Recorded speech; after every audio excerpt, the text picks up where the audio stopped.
We are live 364 days a year. What are we doing here? If Dom turns at SummerSlam, I'm shaving my moustache off. I've told you, if that happens, it's going. My lip is cold because of a stupid bet that I made with YouTube. Oh, Wrestle's better than Daniel Bryan Daniels. Better than Okada. How did not get sushi after Monday Night Raw? Has Chris Jericho just turned heel on All Elite Wrestling? We are going to be talking about it. Good evening from Swansea, South Wales, wrestling fans. I'm your host, Ben Allison, and you are watching Wrestling Republic's daily broadcast. We have an absolutely stacked Wednesday show for you today, but before we get into it, we need to get into today's panel, and let's kick things off with Clark Taylor. How are you, Clark? I'm doing well. I'm fired up to be here. Happy Wednesday. I had a 3-show Tuesday. It was going to be my day off until off the air, but I feel like I haven't left the booth since. Like, this is like what they talk about, like when you're just always on the microphone. I think this is what Jay-Z went through when he wrote the Blueprint. But at the same time, I'm excited to be here. I'm back. I have more things to say. I'm not done talking this week.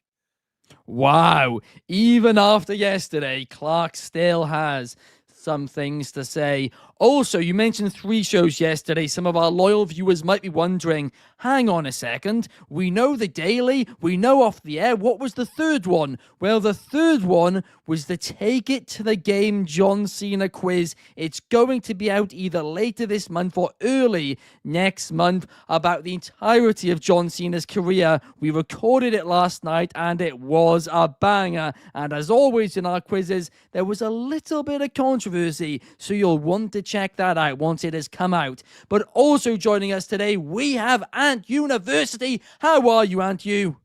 Man, what's going on, everybody? I am glad to be here. It is the middle of the week, but it is the number one crew today.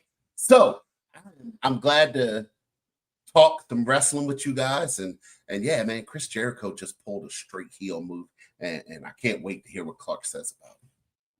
Absolutely. And I actually have it in good authority that Clark hasn't read the full quote yet either. He only knows the gist of what it is. So you're going to be seeing, guys, his real reaction in real time. So without further ado, let's get into it. Because Chris Jericho has just seemingly dissed AEW on the latest episode of Talk is Jericho. He had the Dudley Boys and the Hardy Boys on the show with him. And during it, they were talking about TNA Bound for Glory.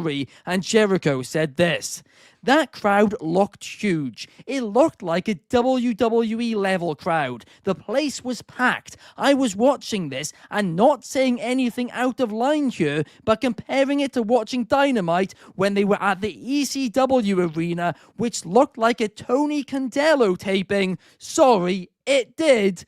You guys, TNA, looked like the second biggest company in the world, and that was amazing." Firstly, Jericho is currently under an AEW contract. To say that the show, which he obviously wasn't on, but still a show for a company he is part of, looks like an independent show when it comes to promotion, I mean, that is a major diss. It is massively, massively disrespectful. And Jericho has done a lot for AEW, but even still, that line did not sit right with me. But at the same time, TNA did look good at Bound for Glory. There is no denying that. But Clark, I want to get your thoughts on this one out of the gates. Well, how convenient, right? He's entertaining his buddies, the Dudleys and the Hardys, who are collecting paychecks from TNA, who are getting their paychecks from TKO, who own the WWE, where Jericho's very obviously going next. This is silly as could be. This is the most pro wrestling quote out of a pro wrestler on a pro wrestling podcast that I've seen in years. He's just like, you know what? Now that everybody knows it's over, watch me just sort of rub your nose in the sand about it. Watch me just make fun of all of you that thought I was Mr. AEW, Mr. Loyal. Like, let me get a little bit of the bubbly for Bound for Glory. Knock it off. That pay-per-view wasn't even that good. We all watched it. It was okay. I mean, the Hardys and the Dudleys had a vanity match, and that was adorable, and everyone dug it. And, you know, I mean, Bubba said it was a 5-star match, so who's to argue with that guy? right? Shoot. Especially when he's in the same room as Chris Jericho on this quote. I don't get it in the least. I think it's a bit much. But that's what the future looks like here. And you're looking at an old school pro wrestler in Chris Jericho. So he's going to say something spicy when he has the opportunity to do so. Do you think, Clark, that Jericho has just betrayed Tony Khan? No, I think he's being Chris Jericho. I think he would do it going either direction. If it was the opposite, he would do the same thing to Triple H, and he would talk about how Ring of Honor was the best thing going right now, and that's exactly what Chris Jericho does. This is, to me, I wish I was more shocked by it, but this is what Chris Jericho does. He's not re-signing with the AEW. And if he is, it's double as good because now you can put on screen Jericho and Tony Khan and talk about that. So if he does, it's just as good anyway. And this is Jericho being Jericho. He's got the Hardys and the Dudleys in the room. I honestly wish I was more stunned by it. I'm not in the least. It's been telegraphed he's been going to WWE for like 3 months now. This isn't the first time we've talked about Chris Jericho and his future and whatnot. He's going to the WWE. We know that. It's written and practically written in stone. I'm going to be honest, Clark. I'm actually shocked you're being nice about this slightly almost, because I'm not going to be nice about it. Because Chris Jericho did a lot for AEW. There is no denying it. At the start, he added a sense of legitimacy to that company. But the fact is, right, he's now done his thing there. He's helped the promotion. And the idea was he was leaving to go back to WWE to retire there and to have a farewell moment, which he does deserve. But now for him to just suddenly, that promotion which he has helped to start dissing them for like no reason, saying they look like an independent promotion, which by the way is blatantly incorrect. They looked worse when they were half selling out arenas. They ran some smaller ones such as the ECW arena and they looked fantastic. It looked great. It looked like an alternative. I really enjoyed those 3 weeks they were there for. And also, NXT ran that same arena, and guess what? It looked better on AEW television. It did. And trust me, I've complained about AEW production a lot, but I mean it when I say that. This comment was ridiculous. Absolutely ridiculous. Once again, Chris Jericho going into business for himself like he always does. This guy, I think he's just selfish. I really, really do. And you've got things to say, and I cannot wait to hear it. I am a little disheveled that in this day and age, you young people, and I'm the oldest person in Wrestling Republic, so I would like to introduce everyone to the Ayatollah of Rock'n'Rolla. For once, I have to disagree with Ben and Clark. Since when did speaking the truth become disrespect? AEW Cirque du Soleil has been nothing but that since its inception. The clowns are running the show, right? The clowns make you laugh. You leave having a good time, but there's no substance to it. So allow me to reiterate what Chris Jericho said, that in my eyes, Bound for Glory was better than anything AEW has put on this year. I wholeheartedly agree that AEW does nothing for the people that's there. That's why they're coming to WWE and becoming champions, because they're finally getting to have some light. And Ben, you can get loud all you want. Passion and loud doesn't mean correct. So you can be upset at Jericho for his statements, but honesty and truth will always reign supreme. I mean, aren't you? That is just ridiculous. I'll Venmo you $5 right now if you can name 3 more matches on the card from Bound for Glory. From Bound for Glory? Okay, so there was the Dudleys. And there was versus who? The Dudleys versus the Hardys. Are you serious? Okay. And that's the easy one. Well, yeah, we're going to give you the softball, but let's hear. I mean, that's one. We had Trick versus Mike Santana. Great match. Great match. True. I might be $5 in the hole here. Might be. To be fair, actually, you did say 3 more matches. Now that's 2 more now. He's got Look 2 at you now. trying to say Yeah, so you've got 2 more left. You do have 2 more left. You got to name 2 more. I said 4. Right? You had Moose, had a match with, oh man, who did Moose have? I don't know. Whatever. It was a great show. Like, you can't put me on the spot like that. There we have it. You can't put me on the spot like that. He'll save We all watched Bound for Glory together. I know we did. I can't name 4. That's why I said it. I know Leon Slater versus Javon Evans. Fantastic match, yes, but of course the ending, Dark State, ruined it all. That's the thing about TNA.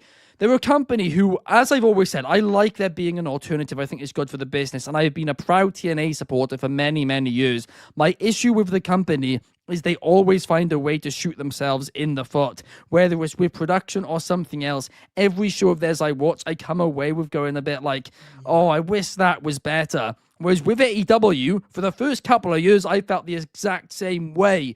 But from late 2021 onwards, I mean, there's obviously the occasional bad pay-per-view, but for the most part, I haven't felt that way. AEW pay-per-views, for all the mistakes there are in the weekly product at times, the pay-per-views knock it out the park nearly every time, apart from, well, it being on till like 5 a.m. my time, but that's kind of a UK problem.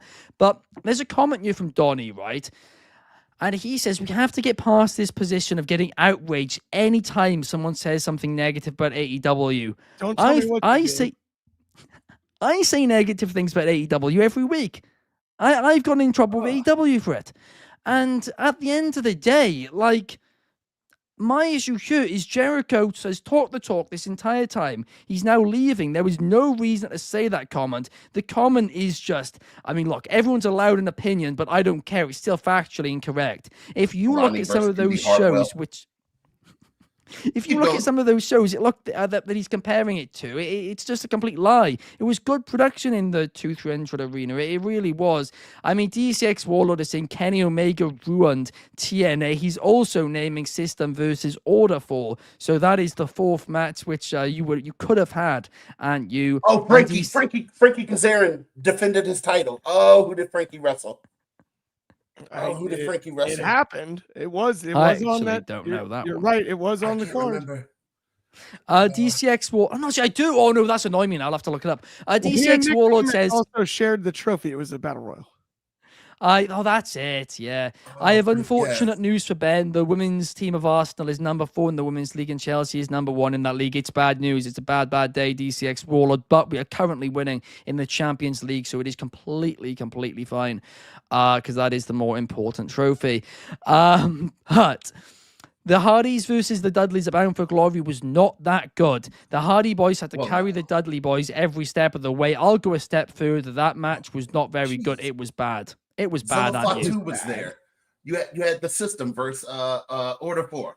Zilla Fatu showed up. I mean, how did I forget that? You can't put me on the spot. Give me the whole show to answer it. No, that wasn't the bet you made. No, but I mean, Clark, you saw the Hardys it. versus the Dudleys. It was not like this amazing match, which obviously on that show they're going to make it out to be a great match because he's interviewing both of them. But it wasn't one. You heard me in my very first statement. I said it was a vanity match, which was fine. Yeah. Which is what it was meant to be. There's time and place for that, and cool I thought vibes. It was fine. I thought it was just cool for what it was. Bubba crying at the end was a little weird. Well, the way he like slumped over and stuff, like I get the whole like you guys got me thing, but like I don't know, that seemed like they did an I Quit tables match. It's like he quit faster than Darby Allin did. Thank you. It was a nostalgia match, man. It was literally there for the it was there for the Dudleys to retire in the ring with the Hardys and give them the boots. It was a feel good moment, right? It was like anytime Chelsea takes the pitch, it's charity.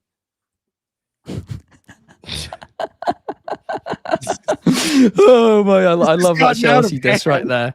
But Donnie is saying as well that, you know, you can't talk about it technically, and I agree with it, all of you guys, right? That it wasn't there to be some 5-star classic or even a good match. It was there to be a feel-good moment and a farewell for the Dudleys, and it was exactly that, and I really enjoyed that aspect of it. Seeing them come down to the ring and stare off, I mean, that was the best part. The beginning of it was the best part because that moment was fantastic, and I'm not criticizing that. What I am criticizing is if that match happened in AEW, a lot of people would be criticizing it a lot more. It'd be torched. It was, I mean, it wasn't Butterbean and Minoru Suzuki WrestleMania. No, that was just a straight up. That was just the worst thing that's ever happened. But this was, if this happens not in TNA, it is not treated with the same level of like, oh man, we got the Hardys and Dudleys one last time. We get the Hardys and Dudleys one last time. We got the retirement Hardys and Dudleys one last time. Like this was. I mean, they should have made it a walkers match, not a tables match. It didn't matter. It was all about the feelings. I mean, come on, man. It's just like when Kenny Omega has his last match. It may not be the best match ever, but it's just going to be about the feelings. Everything. Watching them in the ring, and it was not a technical match, but them being in the ring, every spot they hit made you think about every previous match and that spot that they hit. You know. It was perfect. They had to. It was. They had to. It was. They had to have set the record though for most replaced hips in a match, right? Probably very easy. And look, I can see Donnie's point here. When Jericho went to see and complained about WWE, nobody said stop it. They ate it up. The difference is then stop it. Actually, that is actually a good point at the time where I was consistently saying to AEW they should stop sending disses to WWE because it wasn't really helping their product.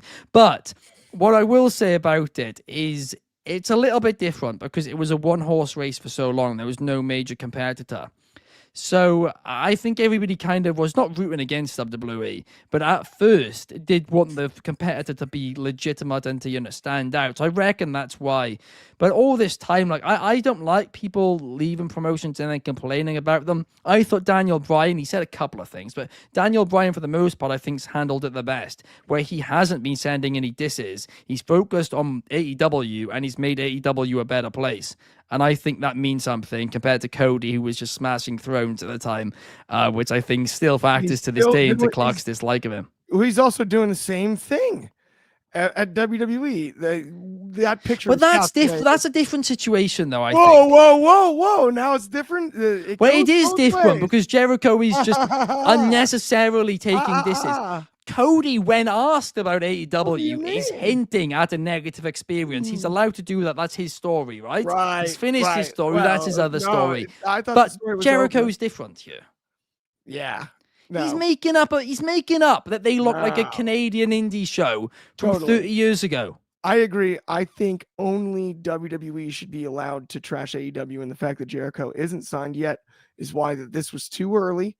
If we wait till he's signed, then when he says it, it's completely acceptable. It was better than being contracted. Yes, it actually is. Ridiculous. It is better. This is ridiculous. No, I'd still complain, but it is better when he's not contracted. I don't mind professional wrestlers running their mouths. That's one of the key components when hiring a good one. Well, Matt Williams agrees with you. He agrees with you there. Fernando saying Mercedes was classy about leaving WWE as well. Right, guys, slight technical difficulty here on my screen. It is very possible the intro is going to replay for all our live viewers. Don't worry, we'll be back in 30 seconds if it does. If it doesn't, we'll continue as planned. Let's see. It's the best. We are live 364 days a year. What are we doing here? If Dom turns at SummerSlam, I'm shaving my moustache off. I've told you, if that happens, it's going. My lip is cold because of the Right, we didn't even need that long. I managed to turn it off. But yeah, for whatever reason on our software, it said we weren't live. I mean, obviously we were live. I could see we were live on YouTube. We've been getting comments, but that's no real use when I can't see any of the actual details. And also, I don't think it was recording for us, which is pretty important for the editing process afterwards. But we now need to move on. We're super back. Wait, shoot. Does that mean that... Never mind. We're not re-recording the first. I was going to ask. Happened. We are live, right? We are. We were live on now. YouTube. Yes. No, we were live before. So for basically on our end, Clark, nobody could see we couldn't see we were live and couldn't see the engagement, but everybody else could see us. It's a StreamYard issue. But anyway, let's get into the next topic before StreamYard decides to just destroy itself. Oh, or we'll just take the graphics down. That's an option too. Because last night, Obafemi's back in NXT. In the words of Clark, what are we doing here? This guy was beyond ready for the main roster. Him staying in NXT is only going to harm him because he left with only one loss. It was perfect. He put somebody else over and he moved on. Sound brilliant. Move on. Put him up on the main roster. I'd say retire Cena, but even if you don't want to do that, have him do something else. There was no reason for him to go back down to NXT, and the reason why I think they've done this is because they are so scared of making younger stars now. Honestly, this company needs younger stars, yet they're terrified to do it. Do what you did in the Ruthless Aggression era. It worked, but also keep the established ones. You can do the same thing, but a mix of the two. It would be fantastic, but instead, the only people they're making into stars are in their late 30s, early 40s, other than Braun Breaker. Clark, I want to get your thoughts on this one.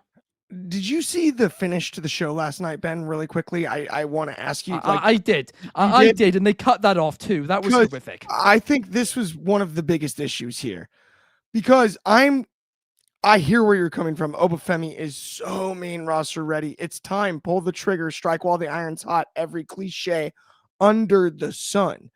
But we had an opportunity to build this two different ways last night, and we have this rushed finish that's late.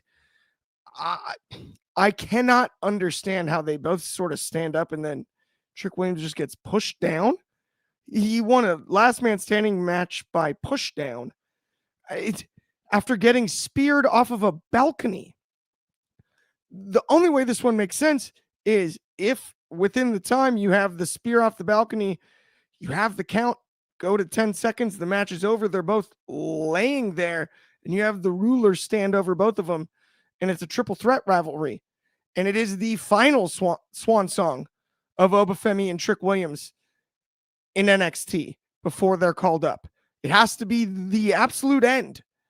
I'm okay with that if that's the route you're going to go. But that's not what it looks like. Now you got Ricky Saints.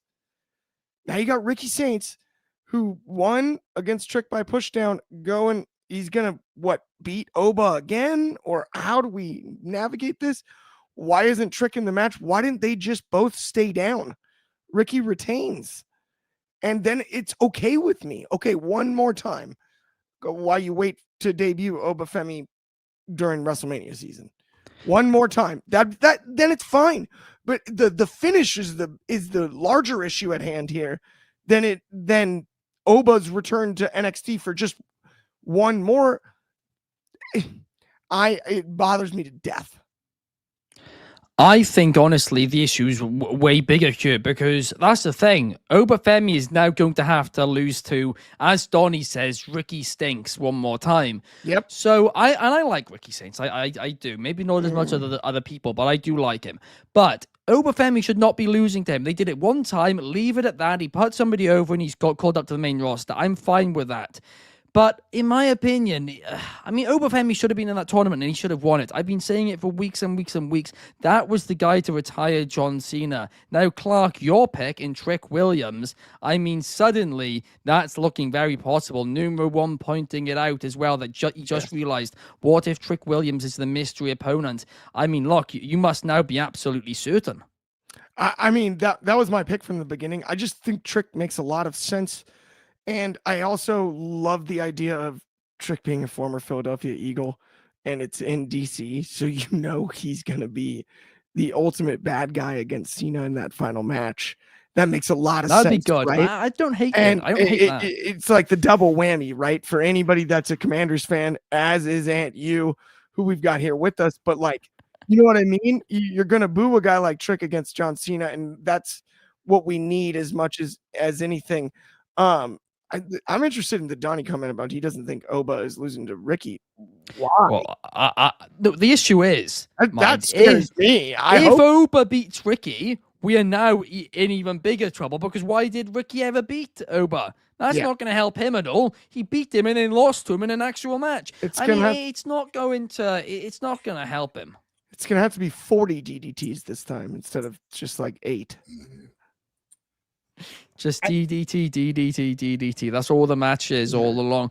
That's why your prediction, your theory about, not even theory, your idea of having Oba stand over both of them with a double count out and then doing a triple threat, at least you could not have Oba be pinned. But even then, I don't really like the idea.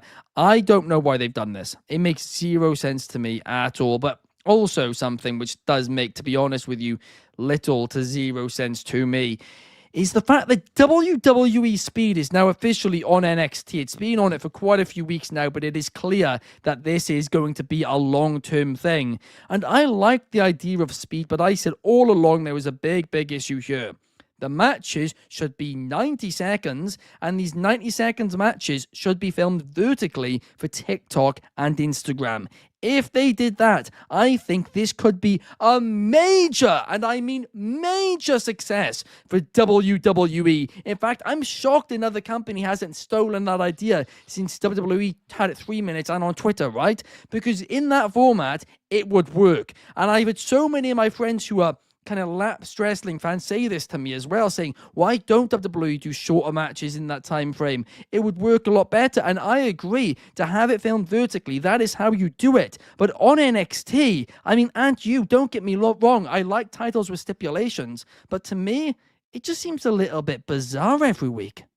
No, it's not. And I love it. And to me, it's an ode to the old NWA WCW days where matches had time limits, right? There was something beautiful about hearing the announcer, just say, this match is for one fall with a 15-minute time limit, and watching matches go the distance. So I love that part. And I think the format of 3 minutes is great.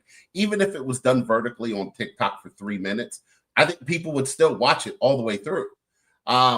Having a guy like Jasper Troy be the new Speed champion and, his dominance. I think if I could go back in time and I said this last night on Off the Air, but if I could go back in time and insert one person into the Speed matches, it would be old school Baron Corbin, the lone wolf Baron Corbin. The people counted the seconds that his matches lasted.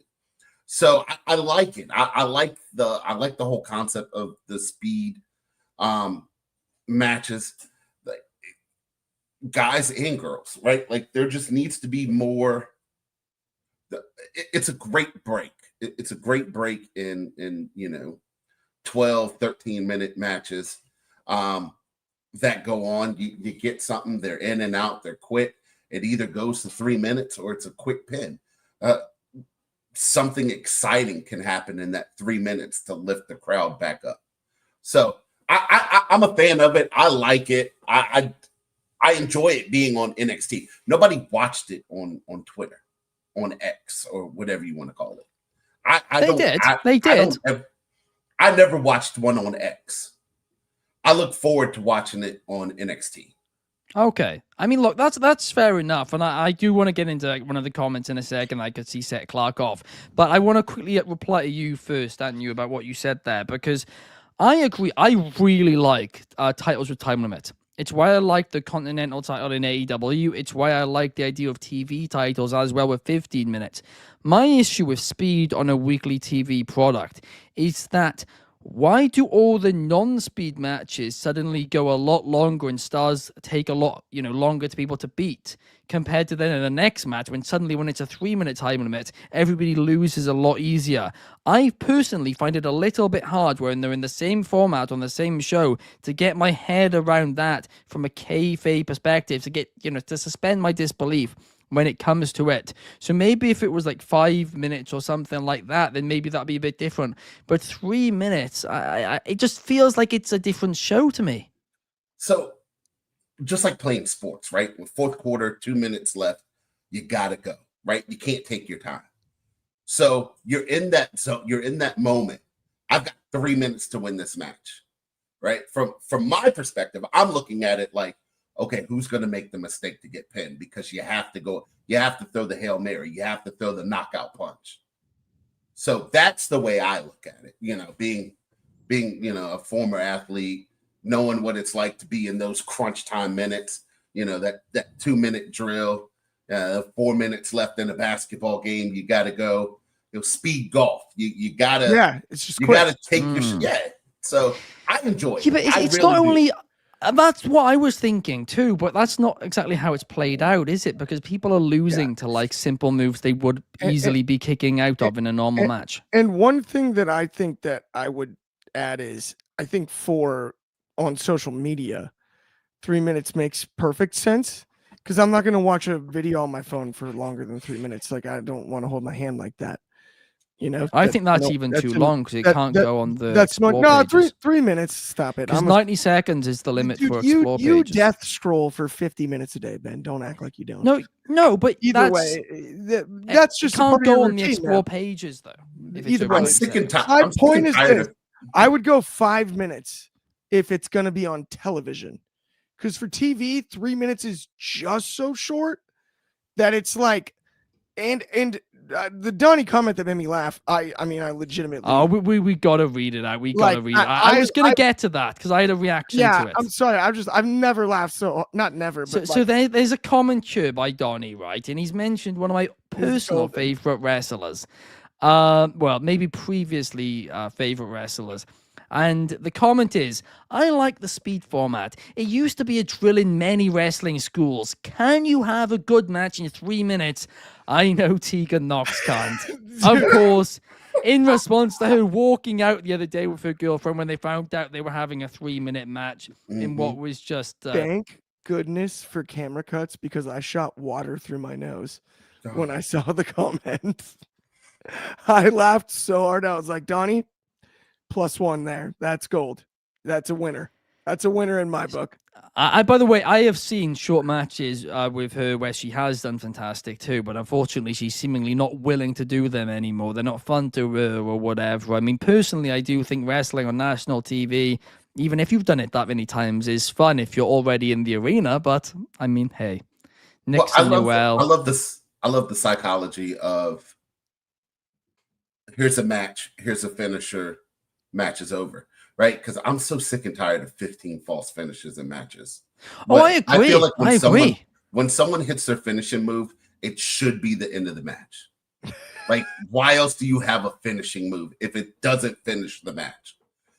I agree. Like, so many people have specialty moves. You hit your specialty move, that's when they kick out. Sets up the finisher. Cody does it 3 times sometimes. He does it as many as 3 I times. agree. It's my biggest issue with Cody Rhodes, and I went on a rant about it a few weeks ago after the AEW show, and then again after the King and Queen of the Ring, I think it was as well. Crown Jewel, sorry. We've got the video game to make it realistic. It's so stupid. I agree on that point, but I don't know. It just something doesn't click for me here. And Donnie says Tegan Knox and Elise should be blackballed everywhere. Sorry, not sorry, Ben. Donnie, there's no need to apologize. As it breaks my heart to say this, but probably, yeah. It's despicable what they did. I'm actually gutted because I'm a big fan of his, but it's true. Blackball is kind of an oxymoron for them, right? That's ridiculous. Oh my gosh. Donnie says, I think speed should include draws every now and then. Yeah, I think that's true as well. But Numero One agrees that when a wrestler uses 500 finisher moves on a wrestler and it's not the finish, then it's not a finisher. Exactly. You are bang on the money there. But guys, we need to get on to our final topic of the day because we are doing a Mount Rushmore. It is a Wednesday and we do have to do one.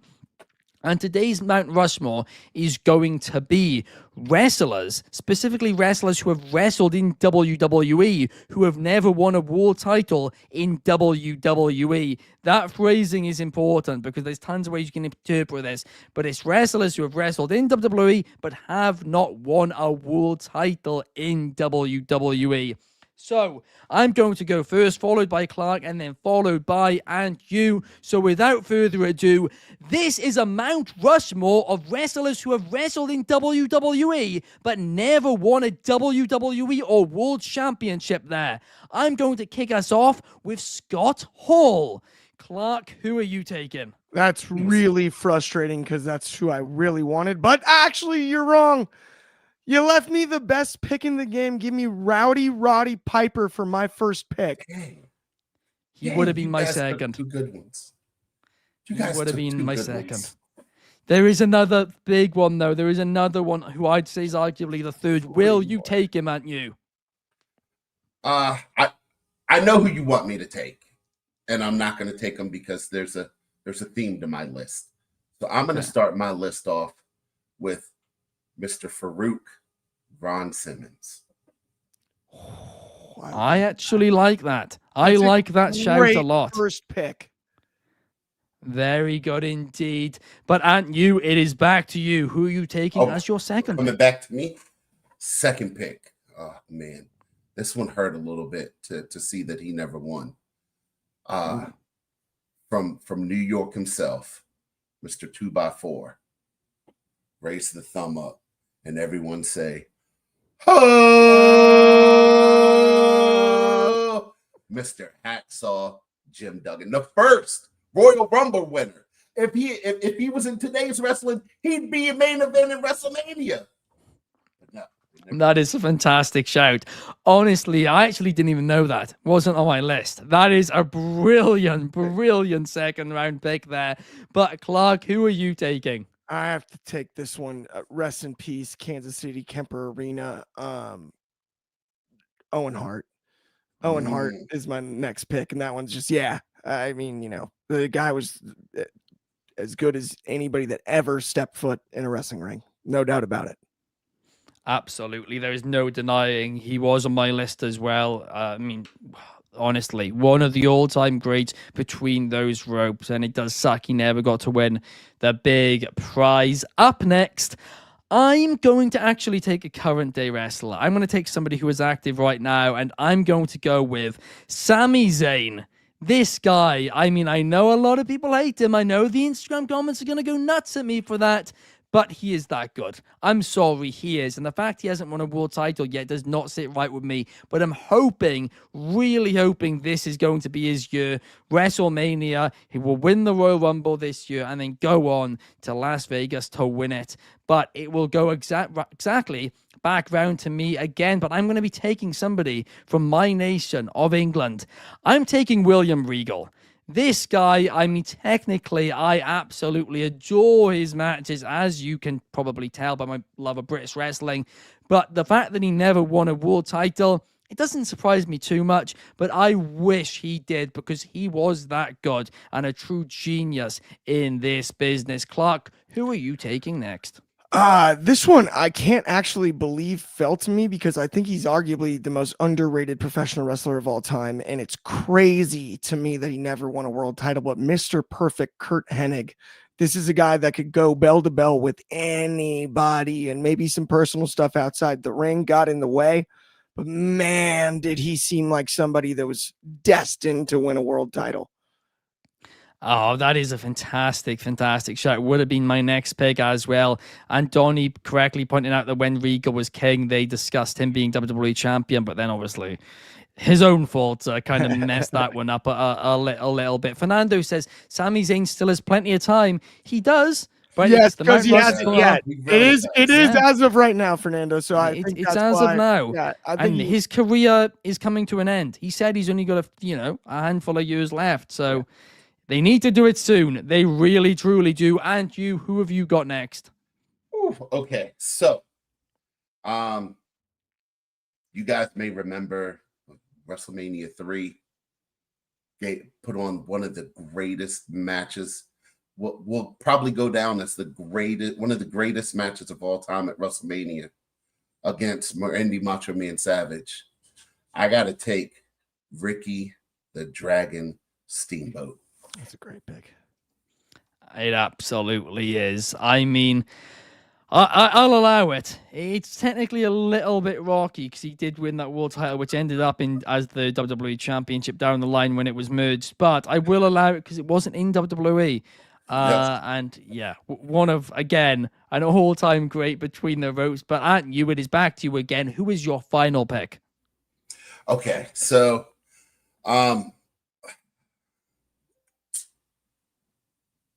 yeah. I know Clark took Roddy Piper, and Roddy Piper hit this man upside the head with a coconut. Mr. Jimmy Superfly Snuka.